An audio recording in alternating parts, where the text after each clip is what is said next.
You're listening to Music Tectonics.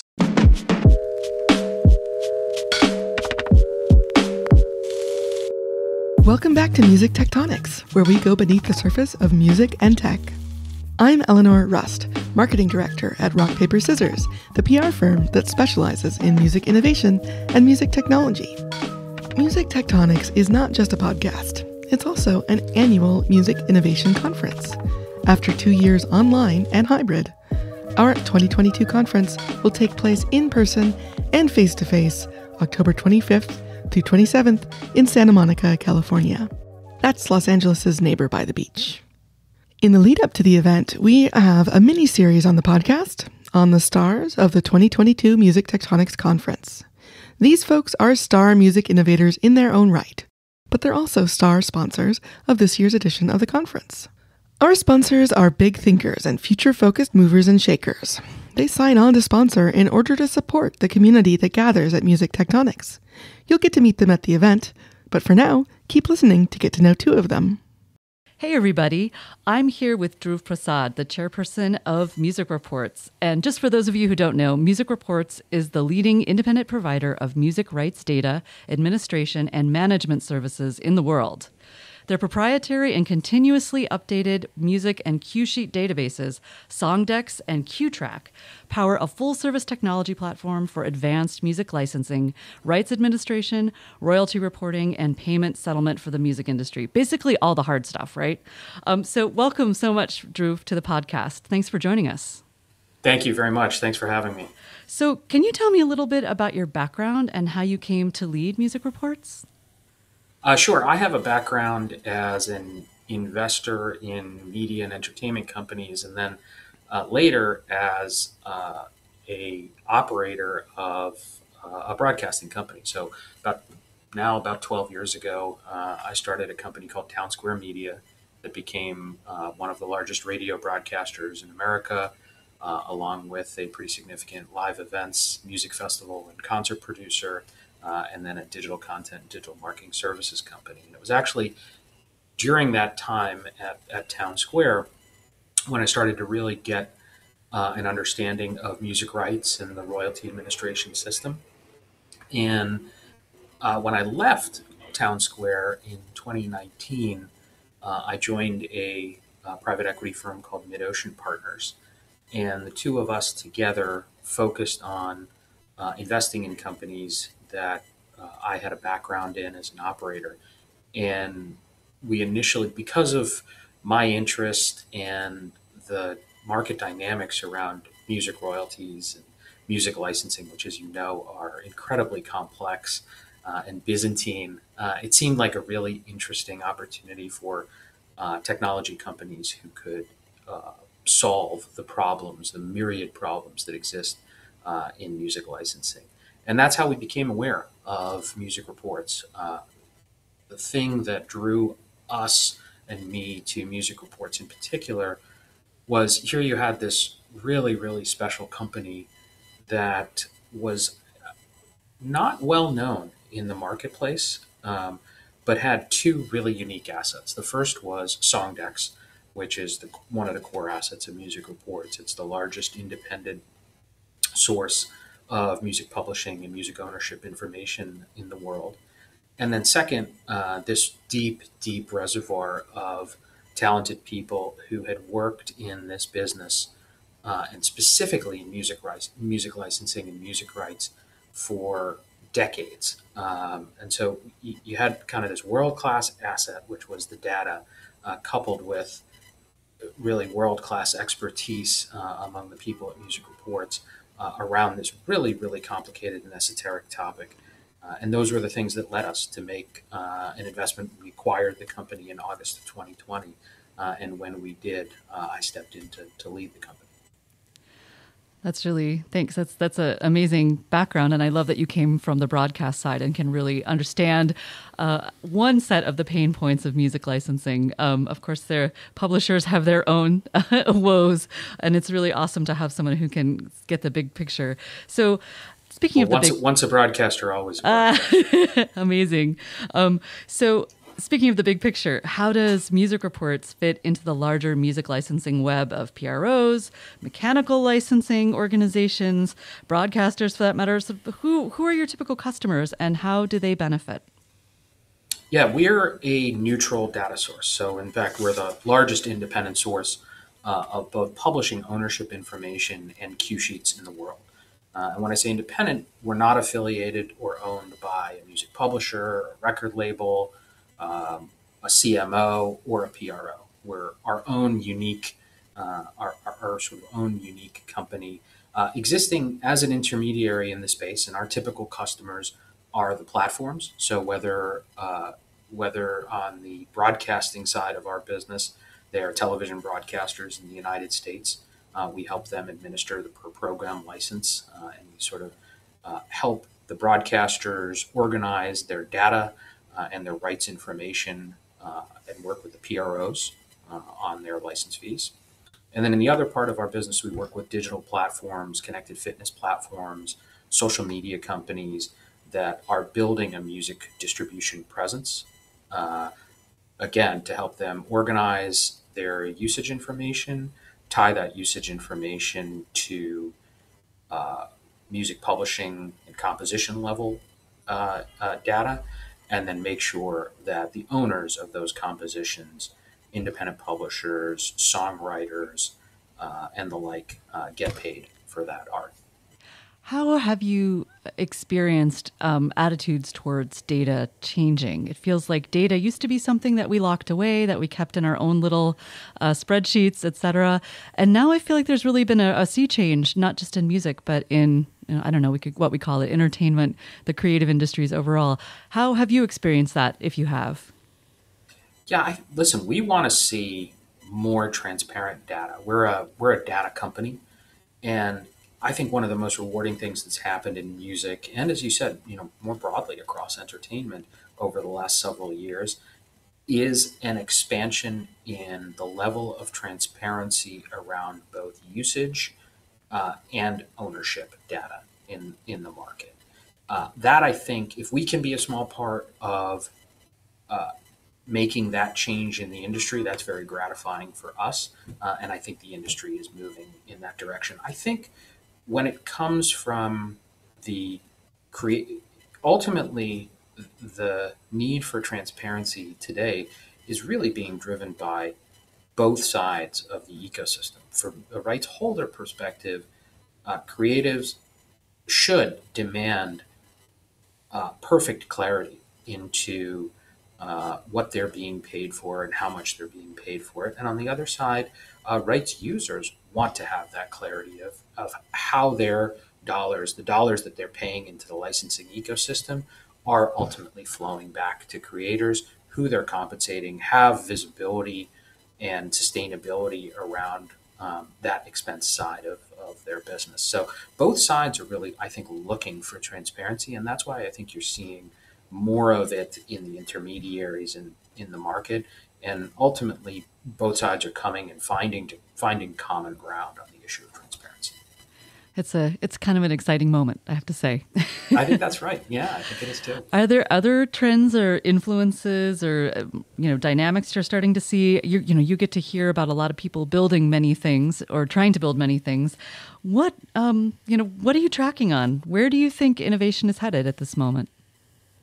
I think there's a couple of things happening in the music industry that are pretty exciting. First of all, global distribution, more widespread global distribution. And that's a function of smartphone penetration in emerging markets and the availability of, you know, rural wireless internet coverage in emerging markets, and the development of audio streaming in those emerging markets. So you're seeing music consumed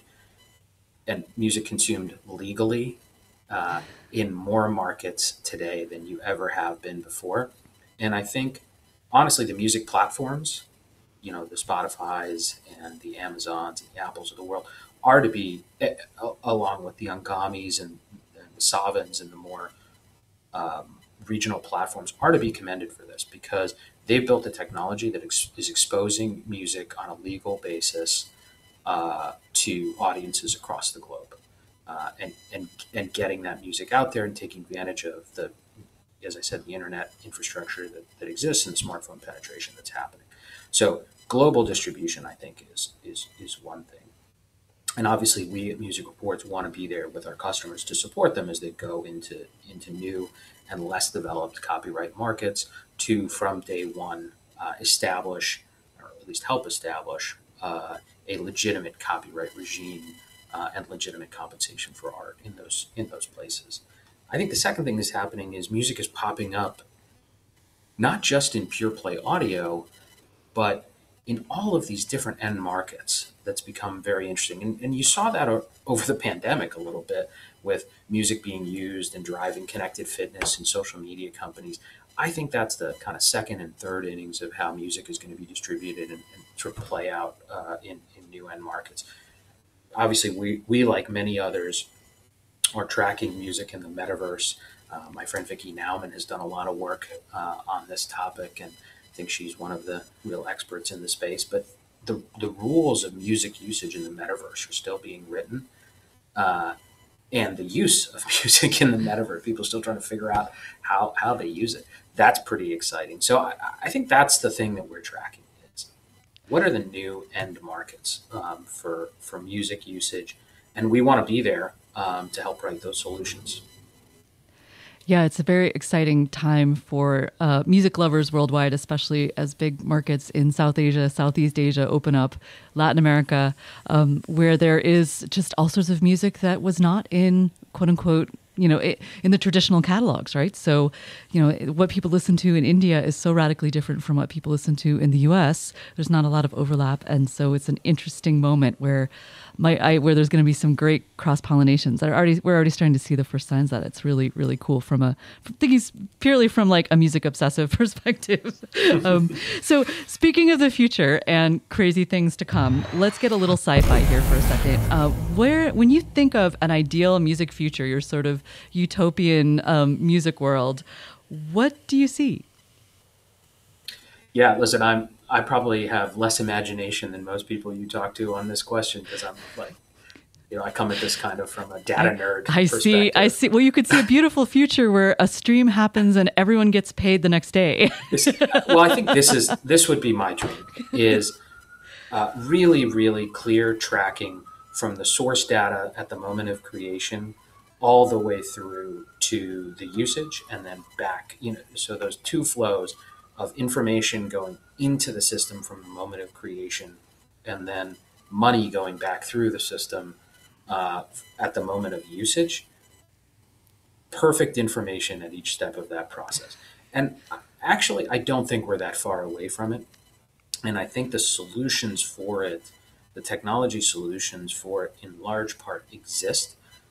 What I would be really interested in is the company that can put all of that together, the various stages and steps of the music ecosystem, and create kind of the common language for the infrastructure and backbone of music. I think that's a big, big opportunity, and one that, again, hopefully at Music Reports will be part of. Yeah, it's a beautiful vision that that the information and then the money could fly back and forth the way we do with credit card transactions. That would be amazing. All right, cool. So to wrap up the speed round, I'm just curious what the Music Reports team, I know you can't make it yourself, unfortunately, Dhruv, but you will have a colleague there who's going to be a lively participant in one of our panels, which is really exciting. I'm curious what you guys are hoping to get out of the Music Tectonics conference this year. I think we're just excited to see people live, see Humans, customers, yes. friends.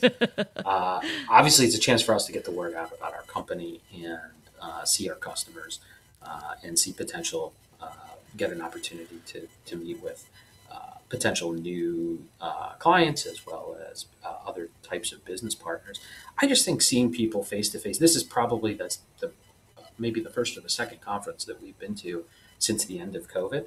And I think that's so important in our business to be able to see people face to face, IRL, and have that opportunity to talk about the important things that are going on in our business and the ways in which we can collaborate. I think what we saw in this is a corollary to your point, but I think what we saw in the pandemic is the things that we did very well in our company while we were working remotely and while the pandemic was going on around us was we were very efficient at the tasks that we had always done. In fact, if anything, we were more productive at the things that we were used to doing. Where it's hard is innovation. And I think innovation and doing new things are really hard without being able to see people face to face. I don't know if that means 5 days a week or we're all in the office together, but I do think I do think it's routine and recurring face to face in person interaction, whether it's at conferences or in offices, in workspaces around the country. I just think that the benefit of in person interaction to drive innovation, just you can't beat it. I agree totally. That was one of the hardest things during the pandemic, was to be creative with other people while while being alone in my home. So I don't know how frankly, I don't know how musicians did it. Yeah. How new music was created when you couldn't be with other people for songwriting sessions in person or recording sessions in the studio. It's remarkable that music and the creative industries still generated new content, still generated new art during that period. I'm curious if there's going to be a musicologist or an art historian who's going to look back and say, oh, yes, this was obviously a late 2020 track. Like, is there going to be a sound that, our descendants will recognize as obviously pandemic? Right. Instead of the emo era, it's the pandemic. Yeah, they'll be like, oh, yeah, that one is full on isolation, isolation core. Well, thanks so much, Drew, for your time and your insights and for joining us today. Thank you so much. Appreciate it. Hey, Music Tectonics podcast listeners, it's Shaylee here to give you some more Music Tectonics conference updates. The next update I want to share with you all is what is going to be happening on the morning of October 27th.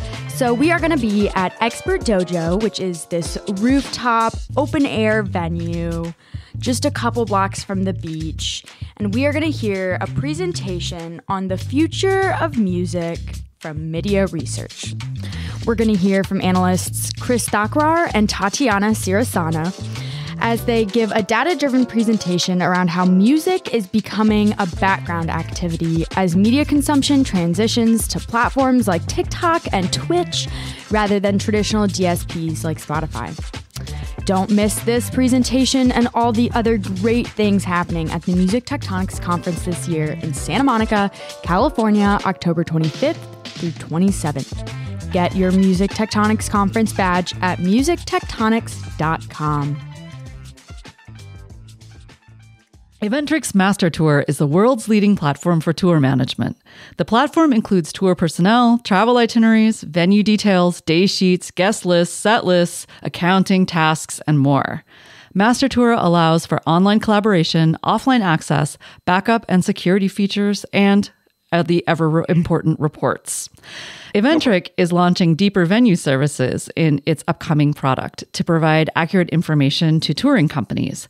And I hope we'll be able to dig into a little bit about what that means for the live music industry today, because we have Paul Bradley with us. Paul is CEO and founder of Eventric, and he will be speaking at the Music Tectonics Conference coming up in October. Welcome to the podcast, Paul. Hi, thanks for having me. No, it's a delight. So, Paul, can you tell me a little bit about your background briefly and what led you to found Eventric? Yeah, I mean, this will be very brief because it isn't much of a background, but the short story is went to college for journalism, started a promotion company. This was in Des Moines, Iowa back in the 90s, and really wasn't the cultural center for music at the time. And I brought in, just started bringing in the bands that I liked. At clubs and through the school. So that got me really interested in the music business, aside from just the music. So when I went back to Chicago after graduating, I interned at record labels. I did kind of assistant tour management. I, did assistant marketing for small bands, and really, had no intention of what that was going to bring.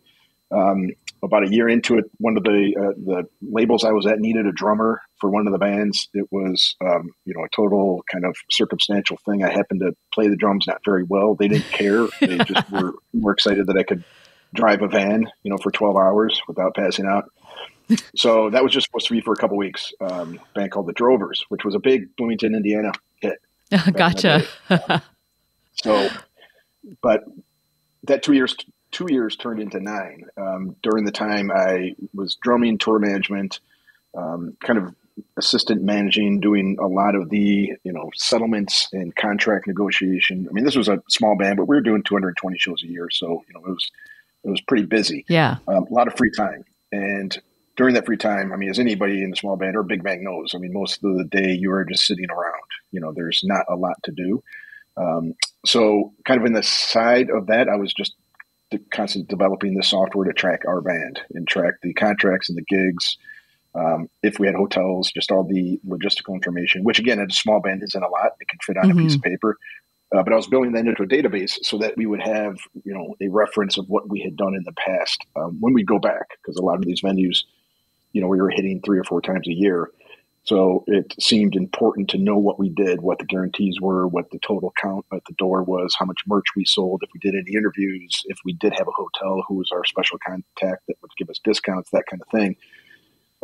So really, I evolved that over years of touring. And fortunately, right in the middle of that, we hired a crew team from the Smashing Pumpkins, and one of the guys, Ian Kuhn, who's my co-founder, he had been doing developed a very kind of pre-master tour application for the Smashing Pumpkins, again, way back in the mid-90s.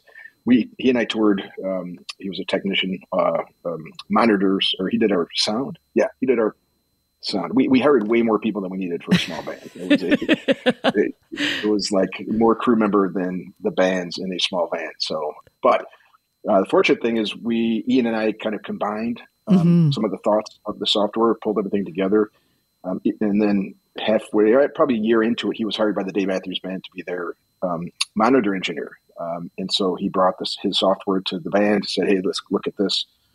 They were very supportive in advancing what that was. And this is all pre-master tour stuff. So long story short, that's kind of how I got into the business with no background intention of being in the music business or certainly being in the technology side of the music business.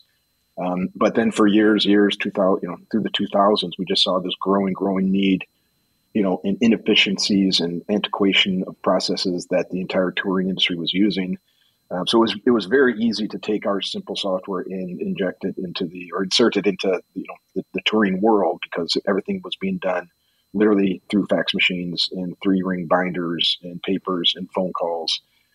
So there was really no, it was the hardest thing was user adoption, because people were very comfortable of using their old school methods that they had been using for 20 years. So it was a very slow process to get customer adoption into the system. But fortunately, we had a lot of support from very high levels of touring. So that influenced, a big segment of our customer base, because we had some of the biggest bands through the association of Dave Matthews using it after a few years. So it looked a lot more impressive than it probably was. And we were kind of entering into kind of this industry, very niche product that no one else was doing. So that it very slow. I mean, I still tell people this is like a 25-year startup, even though we've gotten to the kind of position of level we're at. So you've seen a long span of the live industry and its ups and downs and, changes. I'm wondering what you're seeing right now that is really making you think. What are the current emerging trends in live music and tech that you're tracking? And how are you imagining Master Tour might change based on what you see on the horizon? The obvious thing that changed was COVID. Yeah. I mean, you couldn't, you could not have crafted a more disruptive thing to hit our entire industry than COVID. I mean, the music industry which has been fortunate for my business, has lasted through so many different market conditions, through recessions and through just up and down swings in the economy. Live music in particular, has always been kind of an escape for people. So even during a recession, even during kind of hard economic times, people go out to see live music. It's been one of those constant things since I've been in the business, since in the 90s. So obviously COVID hitting when the entire world shut down, and the headlines were, don't go into any room with more than 10 people. I mean, that pretty much just says don't go to any concerts for the rest of your life. So we were really worried when that hit, obviously, with the original projection of COVID from 2 weeks to 2 months to 2 years.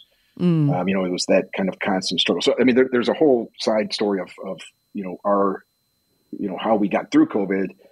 We were super fortunate. Most of our business is people.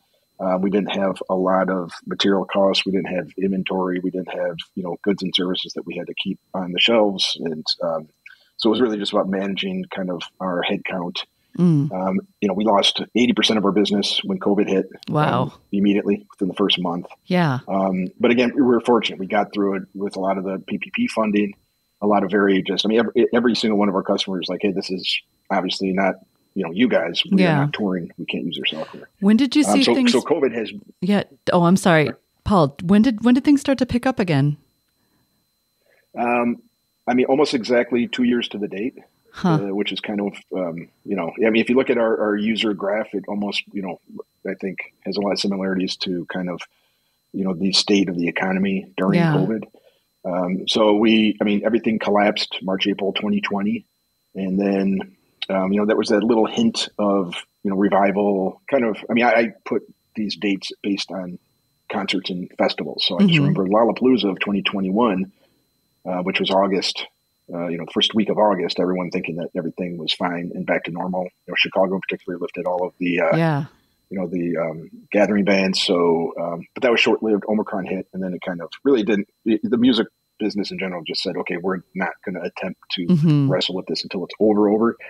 So really almost 2 years to the date, it was March of 2022 that everything just immediately started pushing right back up. And, we've fortunately retained or kind of recaptured, almost 20% more of our original overall high on customer subscriptions. We're back to a full head count in the company here in Chicago.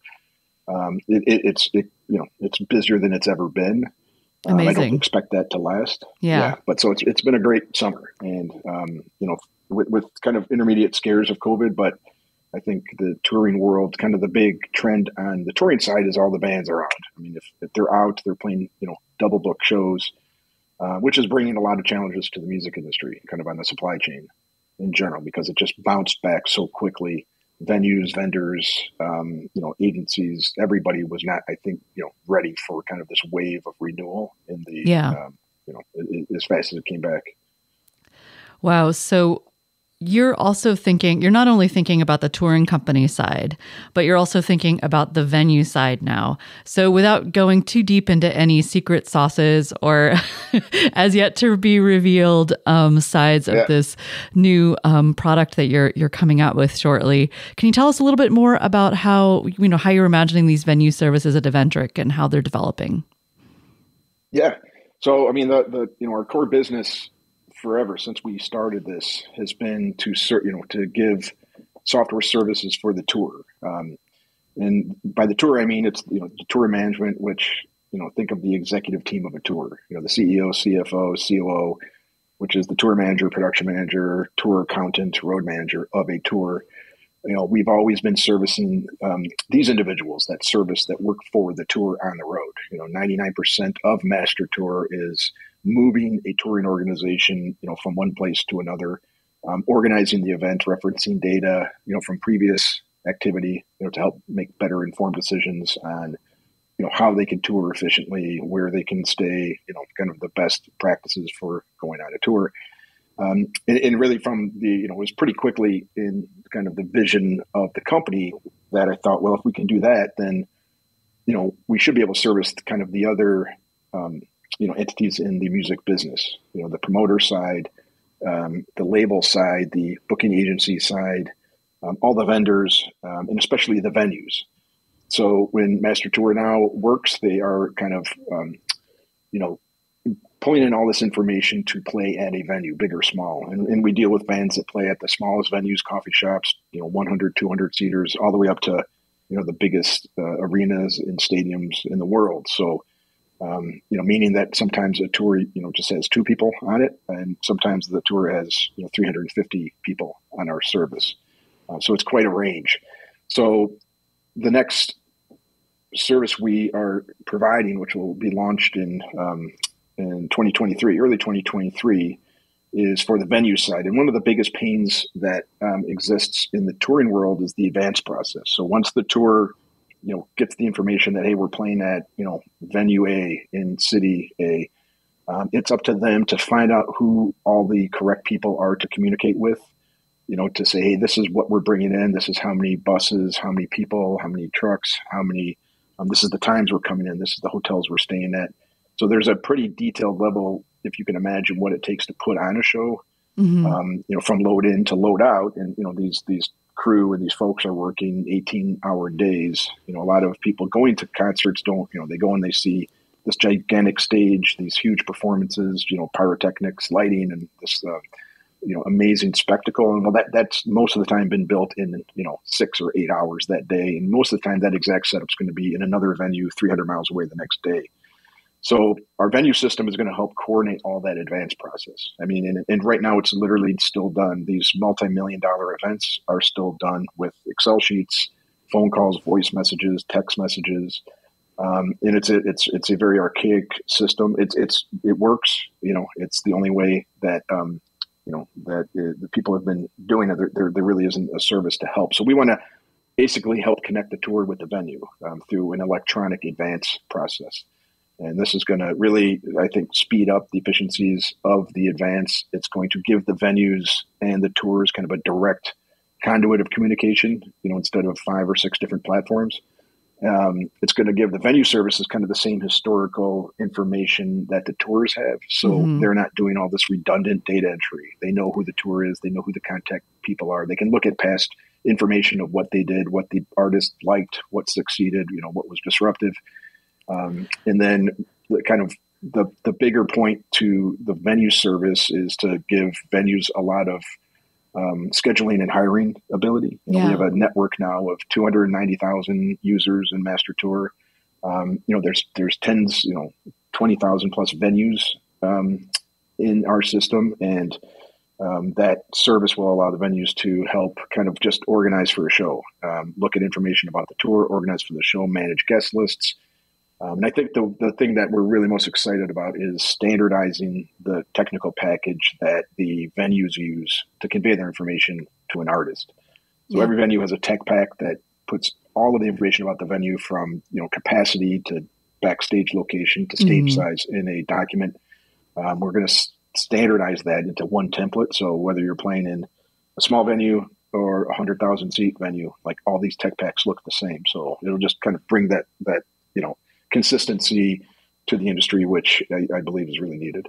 That's really cool. It's amazing to think about all these details that could be standardized and automated that haven't been yet. I mean, especially when you're dealing with technically very complex stuff like pyrotechnics or certain lighting setups or projections, where I'm sure the venue's always like, they're having to reinvent the wheel a lot to make sure load in goes smoothly, et cetera. So that's really cool. It'll be interesting to see what production managers, et cetera, can do with some of that extra brain space or time.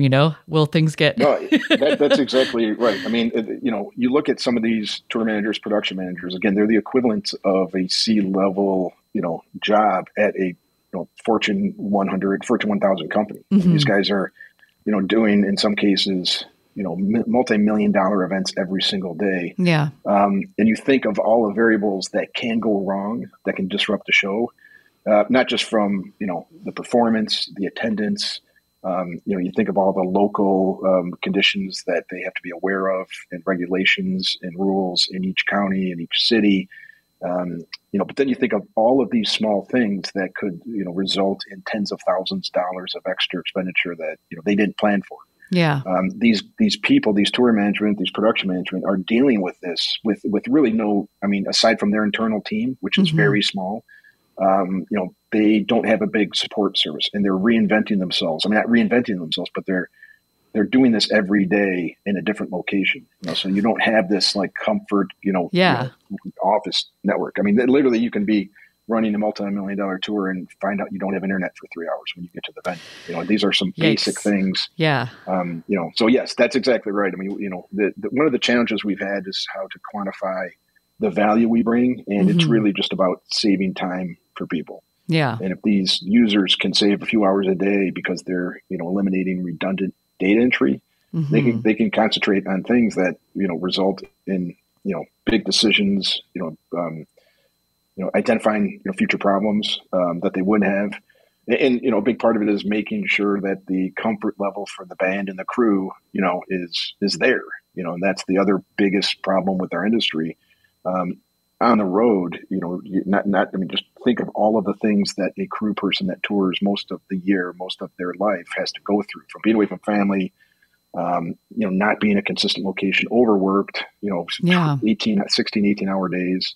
That's a very difficult thing, to handle. And one of the things with the tours that I think we can have is just kind of, better help or helping with better personnel management, and that literally can make or break a tour sometimes. Yeah. Kind of the mental health, physical health of the artist or the touring crew. That makes sense. When you have more predictable downtime, you can kind of manage your self-care a little bit better rather than just like, oh yeah, now you have a random half hour, but then you may be on call or, it's tough. Well, Paul, this has been really, really interesting. And it's kind of great to get to go backstage, so to speak, behind some of these massive tours and how technology might help them. So as we wrap up this speed round, what are you hoping Eventric gets out of the Music Tectonics conference this year? What are you hoping to do in Santa Monica as you bop around? We're really excited. It's obviously our first year going there, and one of the things that we're pretty limited in our space on conferences, and we are in the music tech space, so I just can't wait to be there, meet other music tech entrepreneurs, see what other ideas are formulating, and that's, I think, in this industry there are very few opportunities like that. So we can't wait. This is going to be a great, experience for us. Great. Well, I can't wait to hear what conversations come out of your time at Music Tectonics. Thanks so much for taking the time to talk today. Yeah, you're welcome. Thanks again. Thanks for listening to Music Tectonics. If you like what you hear, please subscribe on your favorite podcast app. We have new episodes for you every week. Did you know you can dig deeper into all our episodes with the show notes at musictectonics.com. While you're there, look for the latest about our annual conference, sign up for our newsletter to get updates, or get the Music Tectonics app for music tech news. Everything we do explores seismic shifts that shake up music and technology the way the Earth's tectonic plates cause quakes and make mountains. Connect with Music Tectonics on Twitter, Instagram, and Facebook, and find me, Dmitry Vitsa, if you can spell it, on LinkedIn. Bye-bye! You're listening to Music Tectonics.